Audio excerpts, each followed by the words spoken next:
All right, guys, welcome back. Yes. This is a special episode Absolutely. of Earn Your Leisure, dropped off schedule on Sunday for a reason. You do what you want when you popping, right? For sure. So That's the truth. we have one of the greatest of all time, Michael Vick. Yeah, man. Pleasure, man. Thank you for joining us. No doubt. This is a legendary edition. Thanks for having me. Appreciate it. Yeah. Absolutely. Appreciate it. So we got the docuseries dropping as far as the evolution of the black quarterback. Yep. So we're going to get into that. We're going to talk about the NFL. We're going to talk about the finances. You know, this is a finance show. I definitely want to tie in some money because a lot has changed over the course of the 20 years when it comes to quarterbacks and just NFL in general. Mm-hmm. But first and foremost, thank you for joining us. Appreciate it. Man, thank you. Man, I'm glad we ain't doing this at 8 o'clock in the morning. It's 10 a.m. I can function a little bit better at 10 a.m. than I can at 8 a.m. So, yeah man. The 8 a.m. call, the 7:30 makeup, and then 7:45 prep. All that. All that. I go through that enough on Sunday mornings at Fox. That's a fact. That's a fact. So let's talk about it. Let's talk about the series. How did you get involved in it? Yeah, well, I got involved because, for one, you know, me and my wife, when we out or when I'm out with anybody, any of my friends, people always come to me and be like, you know, you changed the game, man. And I mean, and rightfully so. For the, you know, I understand, you know, where they're getting at, and a part of me believe that. You're like, oh, you changed the game, but I always be like, man, you ever seen Charlie Ward, or you ever seen Warren Moon, or you ever seen this? And the answer was always no.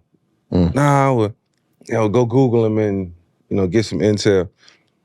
And after a while, it was like my wife, who she produced and she's involved in production and got her own share of production going on. She was like, yo, you should produce a doc where you just sit down with all these quarterbacks that you admire so much, since you telling all these people that you didn't revolutionize the game, or you had some part in revolutionizing the game. And you know, just being honest, you want to pay homage. And so this was all about paying homage and really, you know, just resurfacing the history of the quarterback position, black quarterbacks in general. Mm-hmm. How hard we, you know, we had to work a little harder over the years to try to put ourselves in a position to, you know what I'm saying, be a leader for a franchise. And I just always felt like it was something that needed to be done, celebrating the league, celebrating how far we've come and the opportunities that's been given to us, because, you know, we all took full advantage of it when we got the opportunity.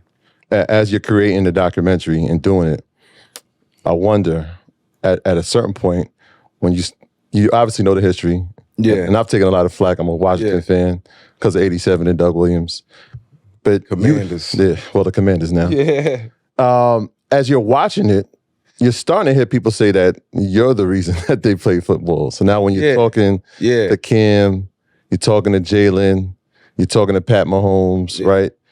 How does that make you feel, right? Because you're saying, like, these guys are the guys you should watch, and they're saying, like, no, you're the guy that we watch. It's certainly a great level of gratitude and appreciation, because I know you got to have a role model. Like, my role model was Steve Young. I was always looking at the NFL and, you know, trying to figure out who I could pattern my game after, who looked like me. You know, that guy just happened to be a white quarterback who was left-handed. They're going to be like, nah, he ain't. So, you know, Cam and Jalen and Dak, they was all fortunate to have guys like myself and, you know, Donovan McNabb and, you know, Jeff Blake and, you know, Steve McNair.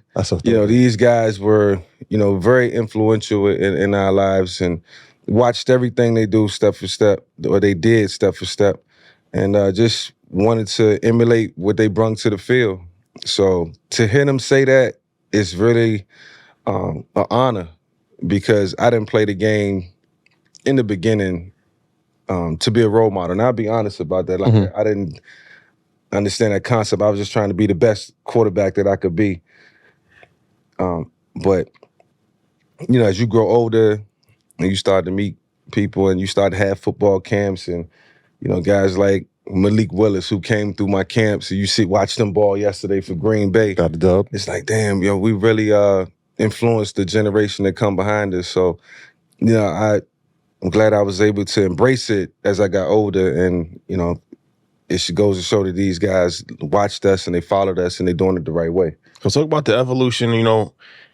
Previously, a black quarterback was an anomaly. Right. Most of the quarterbacks were white, and there was racial undertones for that. As far as quarterback is the leader of the team, seen as the most intelligent person, a coach on the field.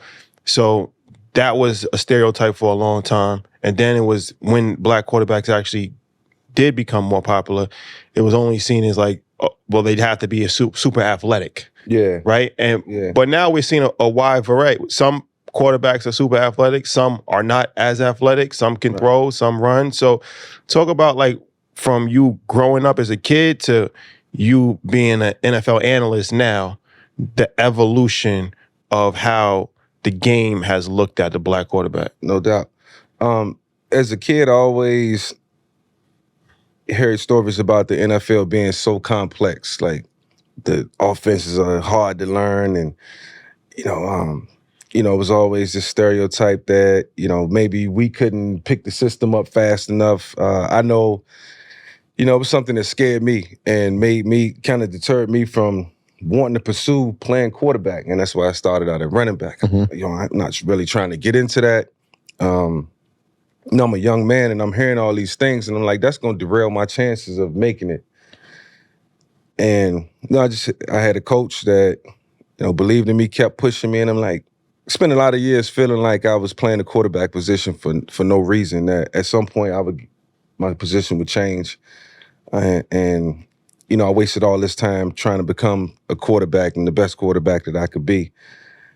And it was really tough on my mental health as far as like, when you're a kid and you aspiring to be you only get to do that once. And it's not like that don't fluctuate, that don't change. Like one day I want to be a professional football player and the next day I want to be a professional basketball player and the next week, I'm gonna change it. I want to be a doctor. It don't work like that.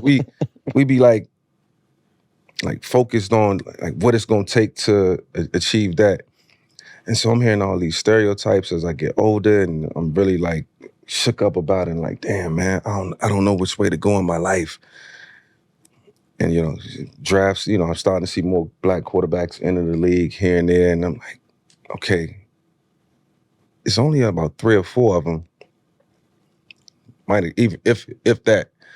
Yeah. I'm like, I wonder how complex these offenses are. So part of, stopping right there, I was like, in making this doc, a part of me wanted to find out, like, back in, the 70s, was the offenses really that complex where a black quarterback couldn't really understand it? A Marlon Briscoe or Jefferson Street Joe. Was it really so sophisticated that they couldn't lead and they couldn't compartmentalize all these things and run a team? And so those questions I wanted to get answered. In this doc, I feel like there's still a lot left to talk about from a standpoint of just gaining an understanding of, how we got to this point. Because now, they're going to build the offense for you. I'm a reference Malik Willis, but Malik Willis was with Tennessee in obviously a different offense than Green Bay. He goes to Green Bay 3 weeks ago. He picks this system up in 3 weeks. He goes out and wins 2 games in 2 weeks. Well, how complex is it because I played basketball my whole life, and to me, football was a lot more complicated than basketball. It is complex. And that's one of the reasons why I even stopped playing football, because you got to really love it to really get into the schemes and all of that. And then you see these quarterbacks with these things on their arm. And then it's violent, yeah. So, in the booklet, he left that part out. And it's violent. And it's violent. That's amazing too. But I try not to say that because I don't like try to get it. So, but how hard is it to act from a mental standpoint to master that? Because it's like a college course in a sense. It takes time, I will say that. And I'm going to continue to reference Malik because he's just like fresh on my mind. Malik goes from Tennessee to Green Bay, and it takes him maybe 2 weeks. They probably condensed it down. Couldn't give him the whole playbook. He got a smart coach who's catering to his talents, and I'm not going to throw the whole playbook at you all in 2 weeks. And it helped. But those offenses take learning a new offense, at least 3.5 months, I say, before you can be comfortable going out on the field and executing without giving the game away, throwing interceptions or putting the ball in harm's way.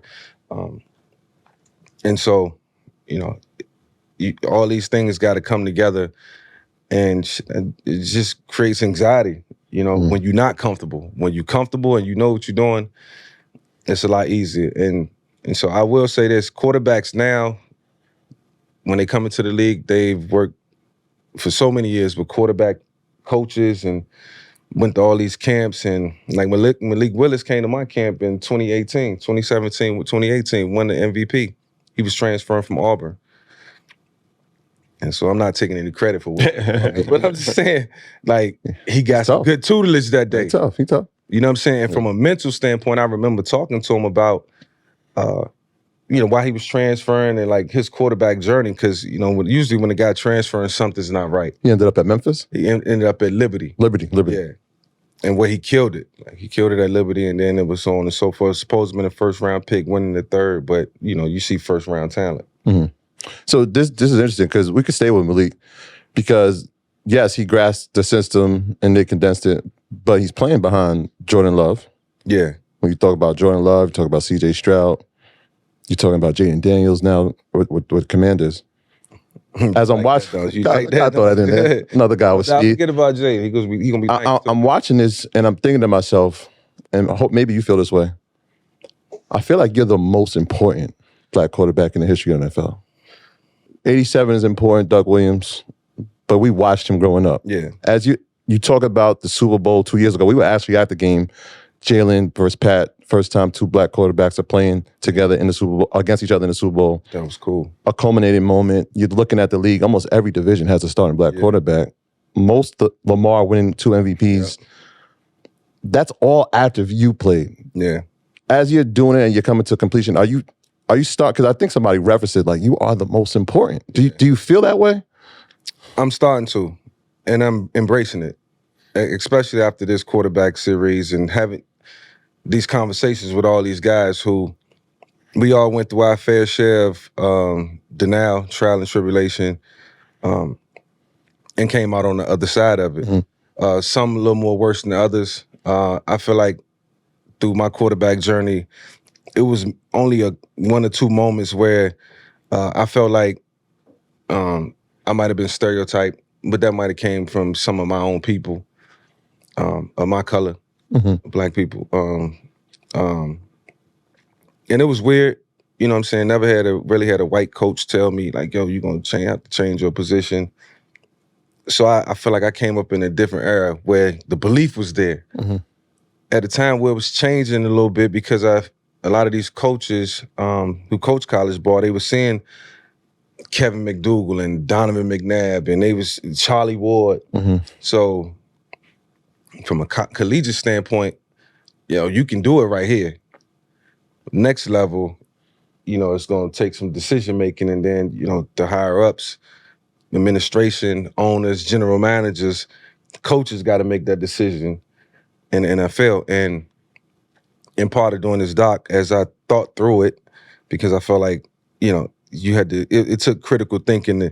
You just can't make an evolution of the black quarterback series and not have merit behind it while you're doing it.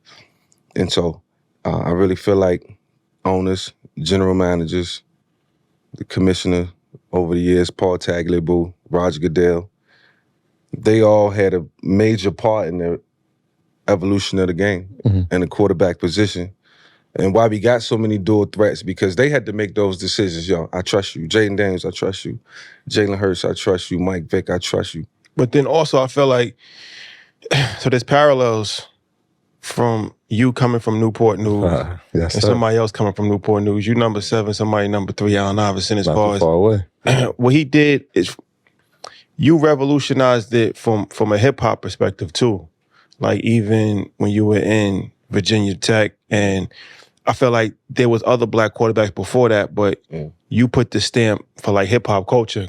Going to Atlanta, being in T.I.'s video, just the swag. And that's the same, like AI kind of was the same too, like as far as what he did to the league. Yep. He obviously wasn't the first black superstar, but he's the first one with the the tattoos, the cornrows, the baggy clothes, and that ushered in the hip hop era. So what about how you feel about that as far as you bringing in that wave of hip hop culture for the black quarterback position? Yeah. One that started with Allen.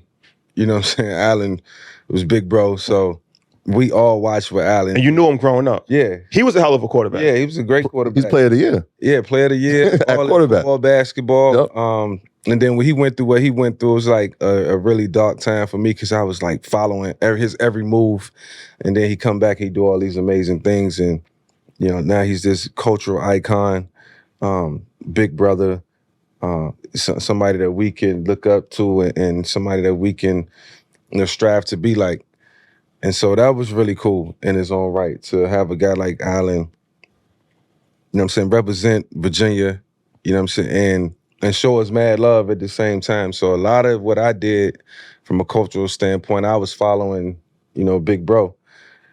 And you know, it was a great moment and a great time in sports. You know, who would ever thought, and look, like I said, it was entertainment, bro. Like big reason why people gravitated to me and Allen is because we did it different. We did it at a faster pace. We made it look cool while we was doing it, even though that's super hard. Like it was, but that's, you know, the type of, you know, intensity we brought to the game, the love we brought to the game. You can't be great at anything if you don't love it. Yeah. And so I love football from the bottom of my heart. From the time I got selected by Atlanta, my love for the game just grew. When I was at Virginia Tech, I was learning to play quarterback and learning how to, you know, lead a football team, you know, from the time that we kicked off until the time the game was over. Did you realize that? Did you realize that in real time though? Like, yo, I'm the one that's pushing the culture forward in this position, or is it just happening organically? It just happening organically. I couldn't see it. I didn't realize it, but you know, I was a kid from Newport News, Virginia, who didn't come up with anything. My mom did the best she could. My dad did the best he could. And it wasn't a life where I just had everything I wanted or what I wanted it to be like. Like I had family members who had everything. And, you know, I used to have to go to their house and we had to go there to eat and play with my cousin's toys. And it was just a, you know, togetherness, you know what I'm saying? Like, but I felt like I was always in a state where I was probably just a little bit hungrier, literally, than everybody around me. You know what I'm saying? Not necessarily my friends, but, you know, sometimes family. But that's what made me dream harder. And that's what made me want to go for that goal. And shit, man, I was growing up like, oh, at least I'm going to shoot for the stars, and if I miss, I'm amongst them. Well, I'll leave it at that. You know what I'm saying? Last question before you answer. No, go ahead.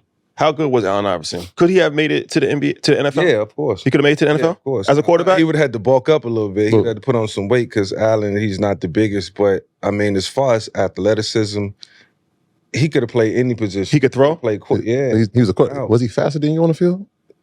Yeah. He's faster than you? Yeah, he was fast. AI, that's AI. I was more quick than fast. Allen just had that long speed, and he was quick. Like, he had everything. Yeah. So, without a doubt, he would have, I envision him looking like Charlie Ward in college. You know, that's a sensitive topic, man. Yeah, I know. That's a sense. Shout out to Charlie Ward, shout out to FSU. I want to talk about the importance of the city of Atlanta. Because that, I mean, obviously, Black City. Yeah. You coming in with a new style of play. Dan Reeves being your coach, different style of play. This guy just coached John Elway, right? That's what he's known for. Then he has a new number 7. Talk about the role of the city of Atlanta embracing you, that number 7, which I think should be retired. There's 2 numbers I think should be retired in Falcons history. 21. 21. For sure. Yeah. Talk about the role that the city played in embracing you and catapulting you to superstar status where now you got a shoe. You could cover a guy on Madden, which was a cheat code, but talk about that. I mean, everything I did was to please the city. From the time I got selected, 5 minutes later, I'm saying to myself, oh, I can't let this city down. They're yearning for a star quarterback. Not just a star quarterback, I take that back. For some success. You know, my first game in the Georgia Dome at the time, we had about 20,000 fans in the stadium. And I'm looking around like, somehow, some way, this got to change. Obviously, Arthur Blank was, a genius from a business perspective. So he made it so that people wanted to come to the games. And, when he purchased the team in 2001, he marketed the right way. He was able to, lower the ticket prices and bring people in so we could fill the stadium for one. Then once the stadium got full, I'm like, nah, I can't disappoint. And the city meant so much because of the pressure that I put on myself to please the fans. And, I just took it upon myself, man, to do everything possible. Even though it was tough, man, because, when you line up behind that center and that ball is hiked on that first play, man, you just got to brace up, believe in your study, believe in what you see, and be a man back there. You know what I'm saying? That's why I try not to, scrutinize and chastise the quarterbacks now, because I can relate to what they're going through. I know how hard it is, and that's why we celebrate the ones who win on a consistent basis, like the Lamars and like the Patricks, because it's tough. But Dan Reeves was amazing. It was the only coach that I told myself growing up I didn't want to play for. A little different, because I used to watch him as a kid, and John Elway was one of my favorites. That's why I could fluctuate my number 8, 7, you know what I'm saying? Like these quarterbacks that could move like me that I was watching, I'm like, I want to be like him. So Dan Reeves used to always just get into John's ass. I'm talking about all the time. If you go back and watch old clips, he lit Dan up. Probably brought the best out of him. And I used to tell myself, God, if I get drafted to any team, don't let it be Dan Reeves. And he ended up drafting me. But it was the best thing to happen to me because he knew what to do with me. He knew how to, when I got to a point where I was like riding too high, he knew how to bring me back down. And he was certainly one of the coaches that I respect more than anything. And he made me afraid to fail. He made me afraid to fail. And I always never wanted to let him down. So when we talking about black quarterbacks, there is a certain political aspect that we got to talk about. Colin Kaepernick. Yeah. Taking a stand, taking a knee actually. And that was a major thing. And as a quarterback, he was the leader of the team. And so how do you feel looking back on this whole situation now that is over with, and in retrospect, how do you feel about that situation from his perspective, and also the NFL's perspective? Yeah, I feel like Colin did what he felt was right, and he took a stance for a lot of people. He used this platform to bring awareness to what he believed in, whether people felt like it was the right platform to do it on or not. That was his perspective, and that's what he wanted to do. Free will in this world. The NFL stance, like, I don't know, what they, established or what they felt like was right or wrong in regards to it. I watched it like everybody else and wanted to see what the outcome was going to be, what the conclusion was going to turn out to be, because it was a unique moment in sports. I think Colin realized that. I think the NFL realized that. I think on all levels, everybody just wanted some form of respect. From the NFL to Colin, to just people abroad. I think everybody wanted, the situation to have a positive outcome. But I think at the end of the day, it was all about respect. Everybody respecting one another and the decision that was being made. And so in talking to Colin, I know, he's happy in that he stood up. He's happy that he took a stance for a lot of people, and a lot of people appreciate that. And so he's living his best life now, and things are good, and no complaints. So, we all move forward from it. Make the decision to change your life today. Join EYL University, the #1 online platform for education. We have over 200 past webinars. We have weekly classes. We have Troy's monthly options master class. We have infinity groups. We have accountability groups and so much more. This is the hands-on education that you need to change your life. Go to EYLUniversity.com right now to become an earner. Yeah. So obviously Colin never got the second chance, but you did. And I want to talk about Philly and obviously Andy Reid, Hall of Fame coach now, believing in you. And at the time, they have a quarterback, franchise quarterback. Yeah, Big D. He's in the shout out to Donovan McNabb. Yep. At the time, he's the star of the team. And I'm wondering, obviously he's in the documentary and y'all seem like y'all have a good relationship. Yeah. Was it always like that when you got there? Because I'm looking at it, it's like, this is a superstar who's coming into the team. Yeah. I'm the quarterback. He's only here to take my job, really. Yeah, well, I don't think Donovan looked at it as if I was coming to take his job. Donovan, Andy, they just embraced me in that moment. Donovan, he knew that I grew up idolizing him and wanting to be Donovan McNabb. The 1999 draft, as you heard in the doc, was so inspirational to me because that made me feel like I could make it.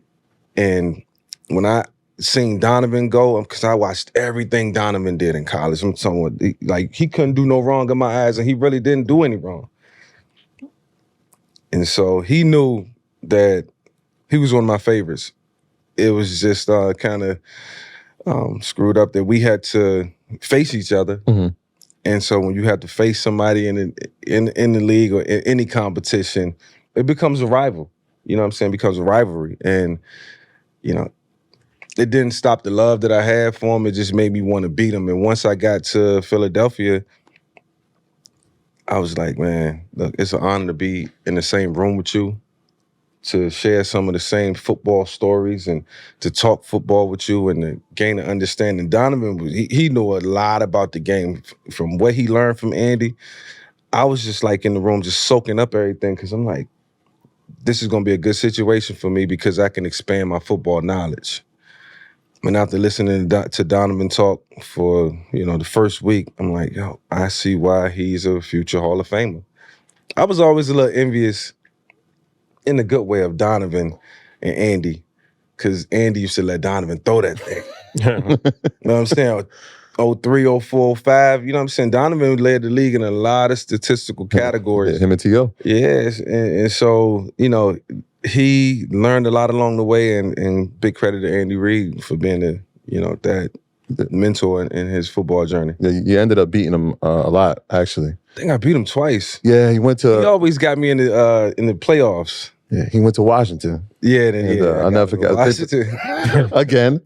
And I'll never forget, it was the first game of the season, Monday Night Football. I think it's the first year you're starting, just signed a new contract. It's you, it's Shady, and y'all got Deshaun Jackson. Yeah. They paid, first play of the game. They paid Donovan right before the game. I'm like, boy, you lucky. So I was on the grind, then I was hungry.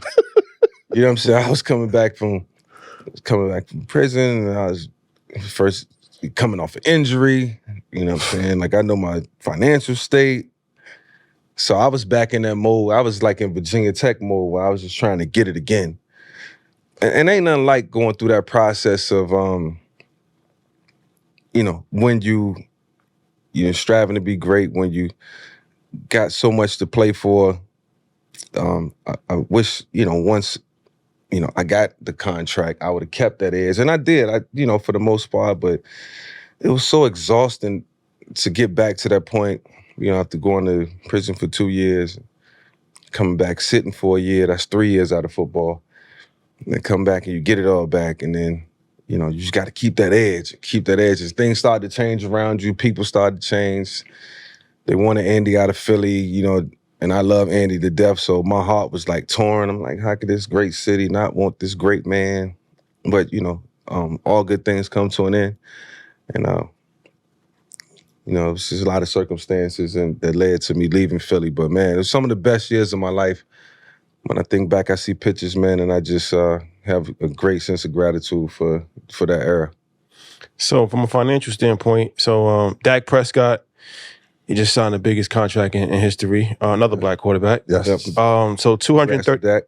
Congratulations. $231 million guaranteed, $80 million signing bonus.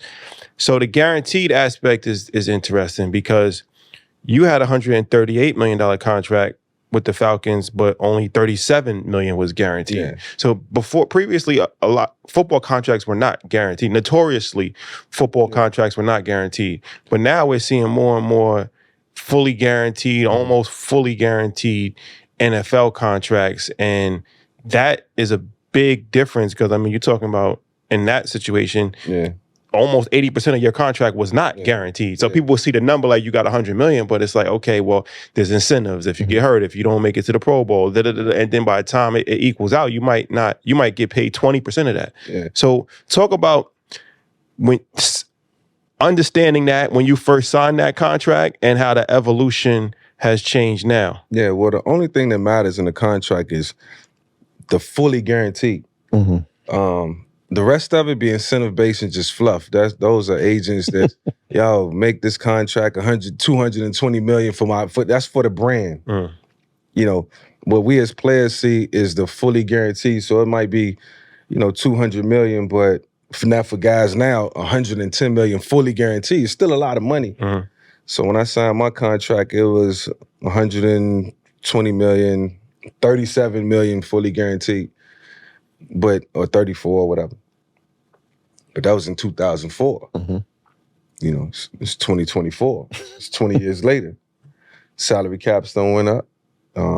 Inflation, business is growing around the league and owners are getting richer and, you got to pay players a lot more. And so that's just the era we in now. And guys are fortunate. 10 years from now, the fully guarantees might be $200 million. Yeah. I mean, Deshaun wasn't far from that. Yeah, I mean, that's what... Well, how was the pressure? That's where it's headed. When you signed the $100 million deal, you were still young. So I'm assuming there was a lot of pressure because people look at it like, you got $100 million, right? So how was that signing that $100 million deal, but then only actually having 37 guaranteed? It was pressure when I signed my first contract because my first contract was like, as a rookie, it was like 5 years, $62 million. $11 million fully guaranteed. So everybody thought I had. Oh, you got it. He got it. Damn, I wish I had this. I really do wish I had this $62 million because, but that's gonna come in time. If it's 5-year deal, $11 million a year, whatever the average is. But I learned quickly, and I was always up on my finances. And me and my mom used to always take a closer look because we didn't know about taxes or anything when we got our first signing bonus.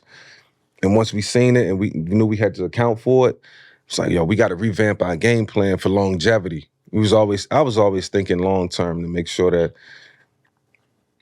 when I did retire, that I retired in a good state. And so even as a rookie, when my signing bonus was $3 million, when I got the $3 million, I seen it was 1.9. I'm like, oh man, yeah, I got to get to that next contract if I want to, live the life I want to live when I retire. This at 20 years old. Yeah. But I'm thinking retirement in 10 years. You don't know if you're going to get that second contract. You don't know how good you're going to be. You don't know if you're going to be a bust. So it's just the unknown. And, people fear the unknown. So it was fear there, but I was like, if I just take care of my finances, then I don't have to worry about what I do on the field. I can just perform. And so fast forward to 2004 when I got that contract, I was in a good state. I think I had about $5 million saved up just from all the, from 3 years of playing and buying my mom a house and kind of, taking care of myself and my family. And then I got the big contract. And so right then and there, I was like, okay, financially I'm set. Now it's about making the right choices, investing and making the money grow. So that's still in Atlanta.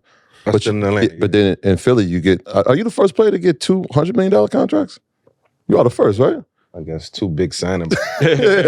So like, just explain what the contract is. Yeah, you want to call it $100 million, call it, yeah, exactly. Well, on paper. On paper. Yeah. So the Atlanta one sets you up, right? Financially, you're secure. Yeah.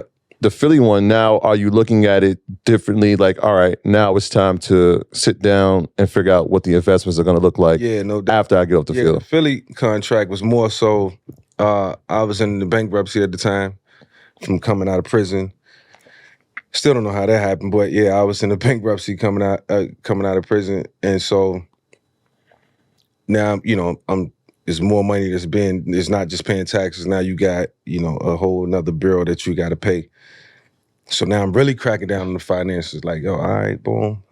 I'm looking at what I can sustain. That's okay. That's feasible. And then, like I say, Philadelphia gave me the contract and I was thankful. Like, they knew the state that I was in. Mm-hmm. They knew that I was grinding and trying to get back. And that's why some people, man, you just got to be so thankful for them because they didn't have to do that. I earned it. Mm-hmm. But, Andy, not saying he gave it to me or they wanted me to be financially free. He knew the state I was in. I talked to Andy about everything. He knew what was going on in my life from A to Z. And so to be able to get that at the time, it was like, all right, man, I work hard for this. I just got to make sure I take care of it because, I'm busting it down. You know what I'm saying? It's getting bust down in thirds. What's also new in the NFL is equity and ownership. Yeah. Is that something that you've ever thought at or looking forward to? Obviously, the Falcons just did it. Yeah. They had a small group because people don't realize NFL franchises have been here for a long time. Yeah. The Giants are celebrating 100 years this year. I just looked up the purchase price in 1923. They were purchased for $500. $500. The Commanders were just sold for $6.2 billion. Yeah. The Giants are valued probably more than that. And so if they never sell the team, then they never really have the liquidation event. Yep. And so they're starting to take equity. Got to do it, yeah. So you're starting to see that now. Is that something that you think about, ownership inside of a team? I would love to. You know what I'm saying? I think that's another way to build financial wealth. But you got to align with the right people and the right partners at the right time. One of my good friends who's affiliated with the Atlanta Falcons got a percentage and got a piece. But that's not something that I'm looking for. It's not something that I wake up and say, this is what I want to set my heart out to do. If it happens, it happens. If the opportunity presents itself, there are other entities that I got an opportunity to be involved in from a financial standpoint that can be a really good situation. Some things is coming in Atlanta. So right now, I'm just really in a good state. Just with the people that I'm centered around and the relationships that I have. And I think as you get older, that's really important to surround yourself with the right people who can help you on a day-to-day basis, make decisions and put you in the right situations that it's going to be beneficial for you. So from a financial standpoint, what's your advice to players? Because there's a lot of horror stories as far as people getting robbed by their accountants, financial advisors, making bad decisions.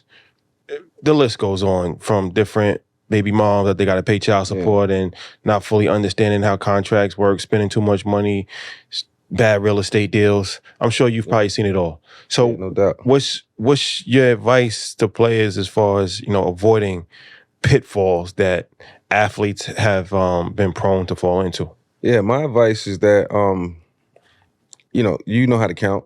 You know how to do addition and subtraction. And keep it that simple. If there's an investment that you want to get involved in, I say, just proceed with caution and don't overwhelm yourself. Don't be throwing around millions of dollars. Guy comes and says, "Oh yeah, we about to, build this duplex over here, and it costs $5 million. We need $1 million. Now, how about I give you $200,000 first?" And let me or introduce me to the investment group or the people that's involved. How we gonna, financially buy this property, make sure that it can fully function, and then also get a return. You got to ask questions. But sometimes you ask questions and you get the answers that people want to give you. If they know you naive and they know you don't know, then they can tell you anything. And so you got to read the room. And that's why I say in the beginning, don't go invest in millions of dollars. Like I gave a financial advisor $8 million when I was in Atlanta. I gave it to him because I had a lot and I wanted to grow it. And he took it and pretty much put it into what he wanted to put it into. And then when I was going through a rough time and I had to liquidate, because of the trouble I got in to pay back, creditors or whoever. Shit wasn't liquid. I couldn't liquidate it. Couldn't find them. Couldn't liquidate it. I'm just forced to file bankruptcy. What was it put in? Like a real estate deal? It was in a big real estate deal. I mean, it was an amazing deal. Now, we was pretty much building a city. Strip malls, movie theater. Domestic? Yeah, for sure. It was a hell of a in Union City. It was a hell of a plan. And I was like, oh, yo, you know what? I just wired it to him, bro. I'm trying to grow, what I'm saying? This is my portfolio. I'm trying to grow it. I'm 25, 26 years old. And I told you, I always stayed ahead. I always think about my finances. I had a good amount of millions in the account. And I'm like, oh, I can live off that because I already got everything that I need. And I'm still playing and I know what I'm making this year and I know what I got. All right, boom, take that. And so those the type of situations that you can fall into. I feel like I was never supposed to file for bankruptcy. How'd that happen? When you're in prison and you can't make phone calls and talk to people and catch up with people, they run off. And I'm just being candid, you know what I'm saying? I know we having a conversation about other things, but you ask. And sometimes I feel like it's therapeutic for me to talk about the pitfalls and the things that I look out for. Sure. And you ask how, you know what I'm saying, just to be wary of people and just know the situations that you're getting into because you can get taken full advantage of. And that's why I tell young men and women, don't go invest in millions of dollars. It would have softened the blow for me. I'd have been okay if I'd have gave him $2 million as opposed to $8 million. Now I got room to work around certain situations. So yeah, man, you got to be smart with your money because that's your money at the end of the day and learn at the same time. Yeah, I mean, we have to learn from our heroes. Yeah. Right? And so to see you speak about it, to see you be vulnerable about it, they're going to learn from it for sure. I think one of the most important pieces when you're talking to Dion in the documentary, and he says, obviously you've had to come back, but he didn't realize you were whole until he saw you with the family. Yeah, I know your wife is EP on the project. Talk about the process of working together on something that's so important to the sport, but to you as a union, like you're doing something together. You're working with your wife. Talk about that. It's fun when you get to work with your companion, man. It's also nerve-wracking at the same time because a lot of the things, just in relationships, you bump heads and you don't see eye to eye on certain things. So it's like, yo, I should ask this question. Nah, you should ask that question. Her and the producer get together and they devise a plan. And it all turned out to be, the best thing that we could have done, you know what I'm saying, in terms of right now. But yeah, man, just being a good listener, you know what I'm saying, following the game plan, just like in football. Trusting her judgment, trusting other producers' judgments and what they believe in. And I don't have all the answers sometimes, but I can walk in the room and if it's football related, I probably can answer more questions than anybody. Yeah. So when you're sitting, it's not that way all the time. When you stepping in a different arena, that's their arena. They produce and they EP projects, and this is not their first rodeo, but for me, it was my first time. I was just really blessed to be the talent in this. I feel like to be able to do the interviews and sit down with all these guys and, gain an understanding of their football life and their football journey, like I said. And so in talking to my wife, it's like, that's what we set out to do. That's what the plan was when I pitched this to you in the car. Would you do this? I was like, cool, yeah, it sounded like a hell of a solid project. Let's do it. So when it was time to do it and make suggestions, and sometimes I just had to shut up and listen, and it turned out for the better. We just got to follow up real quick. So in terms of creating it, because a lot of people don't even know the process of creating a documentary. Yeah. Are y'all self-funding it? And then the other part is it's coming out on Prime, correct? It's coming out on Prime, right. Amazon Prime. Amazon Prime. So you got to pitch it to different. Yeah, we had to pitch. Yeah. So what's that process like? I didn't know a lot about that process. All I knew was the money and being the talent. You know what I'm saying? I learned it, and I learned so much in this, like I'm ready to move forward. But I can't take other people's I got my own concepts, and me and my team, my crew, my wife got our own concepts of what they about to go do. But now I know, like, little stuff. Got to start out with a sizzle. Put that together. Somebody got to fund it. It's either gonna be you, somebody else, or some partners, and so I learned in a collective effort, you can get to the end game a little quicker. You know, she was instrumental in the concept. I was able to put the money together, and they was able to execute and get it sold. So teamwork, and I was, like I say, blessed to be the talent in it. I see so much good in it, man. I just wanted to. I always felt like, damn, man, like if the league don't embrace us as black quarterbacks, man, we never get an opportunity to line up and say hut for the Tennessee Titans or the Philadelphia Eagles or the Baltimore Ravens, man. The league has come so far, bro, from where it was. And maybe it was just stereotypes from the outside world. It might not even have been inside the NFL world. It's just so much pressure can accumulate from fans and people, and you hear about these guys getting hate mail and all that. So if Doug Williams getting hate mail, can you imagine what's coming to the facility, the organization? They saying the same thing. And so pressure comes from all sides, but it takes somebody to stand up and say, you know what, man, screw that. I don't care. Doug gonna be my quarterback. You starting the Super Bowl today. Broken barrier. And I think when people do it, maybe they think about doing it. This might be the first black quarterback. When I got drafted #1, first black quarterback. So I don't necessarily think Dan Reeves was trying to break a barrier. I think he was doing what he thought was right, the right thing to do in his heart. Obviously, he wanted to win. And, you know, Arthur Smith, who was the owner at the time, did the same thing. They felt the same way. I don't care what color he is, you know, black, white, indifferent. Yo, I need you. Come on. And that meant a lot, man. And when I was on the podium, they was like, yo, you know, you just made history. I'm like, yo, that's the last thing I'm thinking about. But looking at it 25 years later, or even 10 years later, it's like, man, damn, that was a big moment. Because Cam went #1 a couple years later. But man, I always reference, and as you're saying in the doc, the 99 draft, man, when Donovan and Kelly Smith, Dante Culpepper, Sean King, when all them boys went, I was like, yo, I got a shot. I'm not playing quarterback for no reason. For a lot of years, I felt like I was playing quarterback just to get put in another position. When did you feel confident that this is it? This is my position? Like I say, 99, I was at Virginia Tech.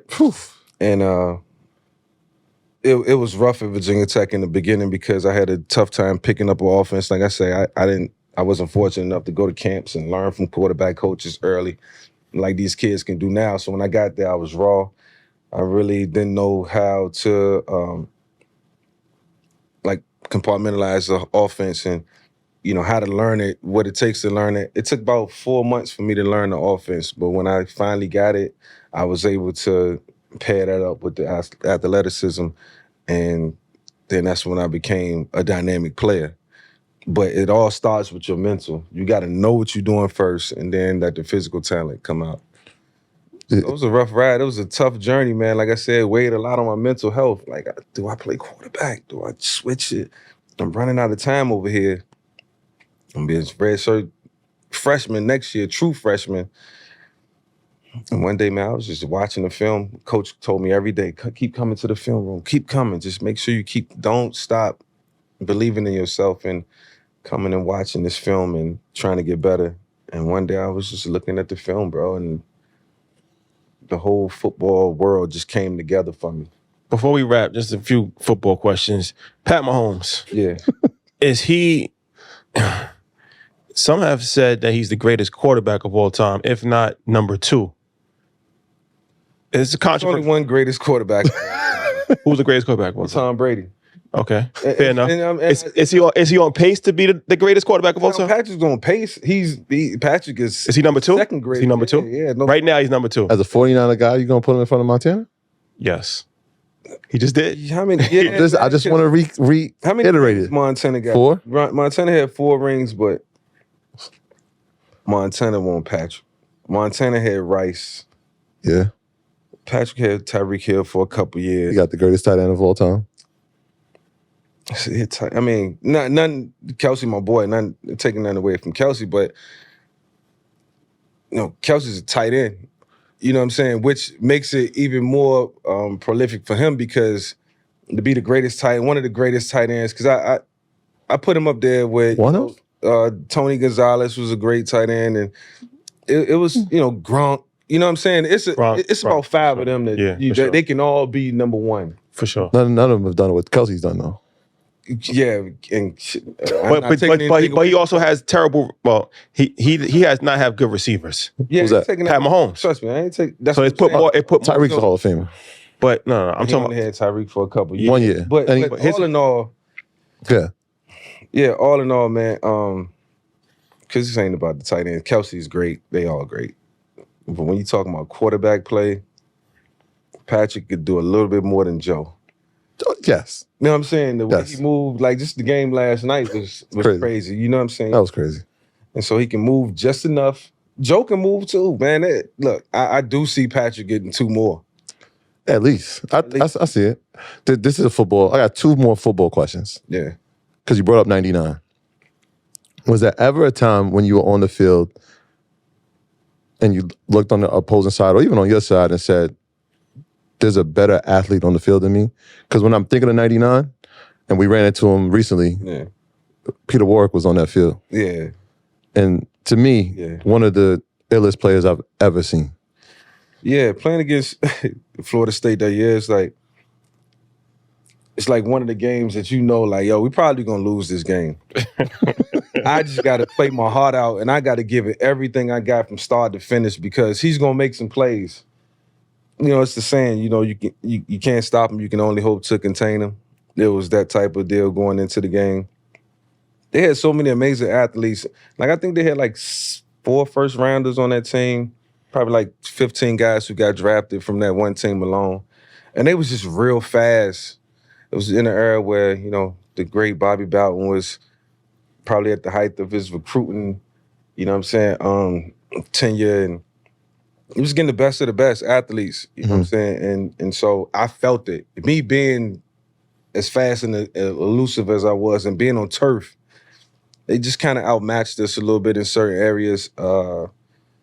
And why I do think we had the team to beat them, we had 2 more quarters, we might have walked them down. Maybe one. Warwick was just, he caught a bomb in the 3rd quarter and we just knew, damn.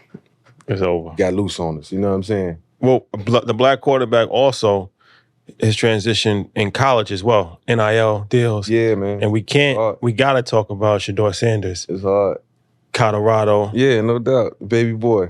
So, oh my God. I mean, he got a lamb truck in college, right? NIL deals, he's getting millions of dollars. So how good do you think he can be? And how do you think, like, what would you have done as far as the NIL deal has changed this? Yeah. It's even the reason why Saban quit, we said, because he didn't want to compete with that as far as raising $5 million. It's a whole different retired. Got to set the bar. Yeah. So how you feel about NIL and Shedeur? I love the NIL. I love that these guys got an opportunity to go make money for their name, image, and likeness.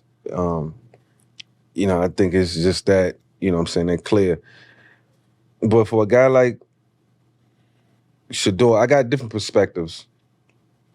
Shedeur pretty much been in the same offense for the last couple of years, so he didn't have to change coordinators when they came from Jackson State to Colorado. I think Pat Sherman now is probably same things he's doing conceptually.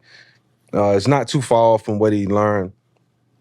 What scares me about the NIL is that kids just going from different team to different team year after year have to learn these offenses. That's really hard to learn.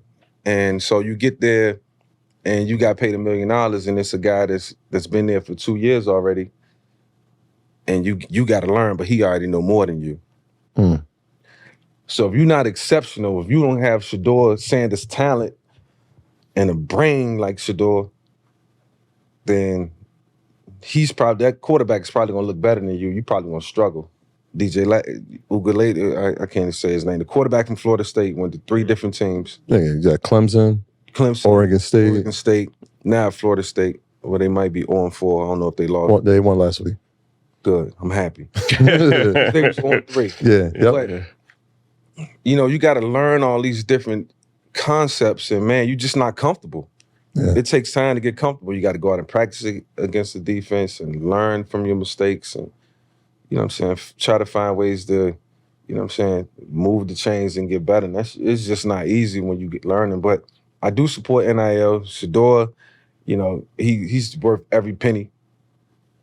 From what he got to go through on Saturdays, and got a team that's just getting better, and these guys earning that money, man. It's a lot, you know what I'm saying? But I think, in due time, I think a lot of that to be dispersed amongst the team.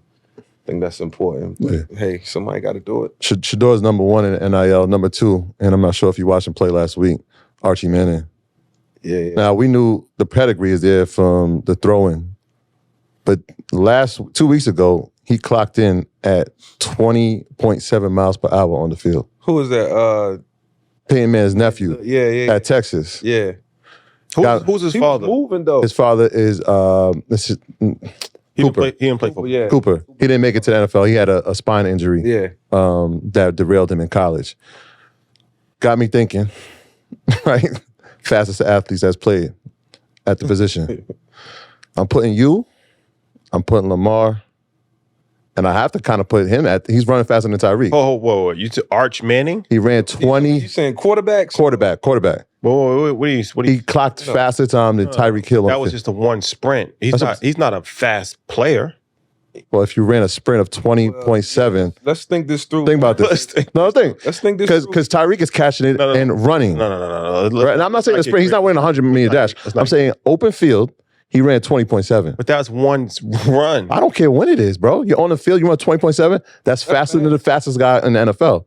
So I'm thinking like at your top speed, fastest quarterbacks, you, Lamar, who else is in that category? Cunningham? Not in this class. Malik Willis. Malik Willis is in there. He's up there. Malik Willis will definitely run a 4.40 or he'll get out quick, really quick. RG3. That's my guy. RG3 was fast. Not too many more that's gonna move like that. 20. Cam. Oh, can't forget about Cam. Speed? Yeah. I think of more him as power. Both. Just Google it. Yeah. Google Cam highlights in Auburn. Google Cam highlights in I watched early years in Carolina. Yeah. Yeah, he probably clocked 20 plus a couple times. So yeah, it's about 5 of us that was in the 4-4 club. You played in this era right now. Pistol offense with the rules. Any offense. The rules cater to not hit the quarterback. What does Michael Vick look like in 2024's NFL? Well, I think, that rule certainly fluctuates for a mobile quarterback. Well, most of the guys mobile anyway, so let's just, I shouldn't even say that. Everybody's a dual threat and can run now. So yeah, I just think in terms of performance, I'm going to be up in the top of the league, just like I was when I was 24. One, I got a great understanding of the game. I do think that coaching matters, and I got to be with the coach like Andy Reid or Matt LaFleur or Sean McVay or Kyle Shanahan. You looking at MVP, type of numbers and performances. So, yeah, I mean, you just can't end up these days with a coach that don't know how to use you. Prime example, the Carolina Panthers. I don't know anything about their coaching staff, but I know Bryce Young shouldn't have looked the way he looked. And all you got to do is look around the league and see what's going on around the league to help your player become a better player. It's not rocket science. I think it's all about, sequence and having a flow of how to get a quarterback into a rhythm and feeling good about what he's seeing and what he got to go do and execute on each and every play. So, yeah. Everybody can't be a coach in the National Football League, I don't think. Yeah, that's kind of been the talk now is the guys should be sitting behind the starting quarterback or the quarterback who's been there. Yeah, he was never supposed to play. So. Andy Dalton won this week, so it looks crazy. But then there's there's Cam, there's CJ Stroud. Now the talk is Caleb Williams. Maybe he's not ready to start playing. It's tough when you don't have and I won't say these guys don't have talent, but you don't have a coach. And I'm not taking anything away from these coaches. I'm just saying there's no reason why they shouldn't be able to generate no offense. When you can't generate no offense, I think that comes down to coaching. On our worst days in Philly, we had scored 28 points. And that's when Andy was like, he wasn't even calling the plays when I was there. Marty Morningwig, who was a great coordinator, was calling the plays, but Andy had input. And we still averaged 30 points a game, somewhere around that. So I just know what good coaching looked like. I know what Dan Reeves poured into me. I know what Greg Knapp, Jim Moore poured into me. I had Bobby Petrino. I had Chip Kelly. And I had Andy. And so I've been around some of the best offensive minds. And so I know how you got to put a game plan together in order to be successful on Sundays. Well, we can talk football all day, but thank you for your time. Yes. Amazing, man. How can the people watch the documentary? Like, what's all the information? You can go to Amazon Prime and check it out. I'm pretty sure everybody out there got Amazon accounts, man. So if you don't, go ahead and get one, man. Check it out on Amazon Prime. It's the evolution of the black quarterback. It's a celebration of how far we've come and the opportunities we've been given. Celebration for the NFL and for dual threat quarterbacks as a whole. So really good project, man. Some very interesting stories, man. And this was done so all you out there who said I revolutionized the position, I appreciate that. I did. But there was a couple that came before me that helped me. So check it out. Yeah. Before we leave, your top 5 black quarterbacks. In order. 5 black quarterbacks. All time. All time, ever. Let me write mine down right now. Okay, so Donovan. At 5? In no particular order. No particular order? Okay. Doug. Okay. Oh, man, it's Warren.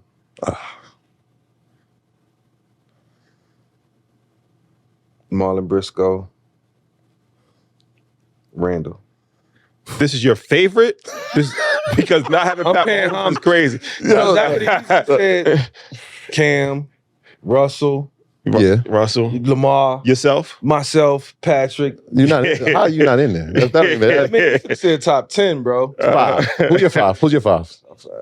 Mike, Pat Mahomes. Okay. Randall Cunningham, because that's the first person that I like how he revolutionized it as far as I think he played a major part. Yeah. I think that Warren Moon is underrated. Legend. Warren used to throw that thing. Legend. I'm telling you, man, make sure y'all check Legend. And Russell Wilson, I think, is underrated too. I think it's unfortunate how his career is playing out now, but we can't act like he didn't almost win 2 Super Bowls. He should have won. He should have 2 Super Bowls under his belt. Well, he's the reason he didn't win the second one. Is it him or is it Pete Carroll? Him. How? And Marshawn Lynch gave an interview, and he said if there's any other quarterback, he changing the play in the huddle. It don't matter. Okay, but what the coach if said. Your head coach gives you I don't care. About them quarterbacks you just named. Russell got a Super Bowl. Yeah. Patrick got a Super Bowl. Yep. Lamar got 2 MVP. No Super Bowl. He's in my 5. Yeah. Cam went to a Super Bowl. Cam's in my 5. Them dudes, man. I got Pat, Ace, bro. Pat, you, Lamar, Warren, and Cam. And I would put an asterisk Washington for RG3. Yeah. Now, well, RG3 didn't play as long. Yeah. Because he didn't have a long. They shouldn't have. If he tore his ACL, they kept him in the game. They should have beat Seattle. Seattle went to the Super Bowl and won that year. But they're at home. The grass is terrible in Washington. You know, you played there. Yeah, we all felt like it's like cringing watching RG3. Yeah, it's ridiculous, like, man. Bro, like slide. Think about or you know, it's always next year. I think he had proven a lot that year that he could play in the league and he was going to be a good quarterback for a long time. Because Andrew Luck was supposed to be the guy. Up, but that's just the mentality of us as quarterbacks, man. When we all in, we all in. Yeah. RG, he was all in. He was trying to make history. And so, you know, shout out to RG and just him pushing to be the best he could be in that moment. Mike, pleasure, my brother. Appreciate it, man. This was dope, man. Thank you. Make sure y'all watch the documentary. Please. Check it out. Hey, y'all got accounts. Y'all not watching Thursday Night Football if y'all don't got accounts. So I know y'all got accounts. So y'all better watch it. All right, y'all. Peace.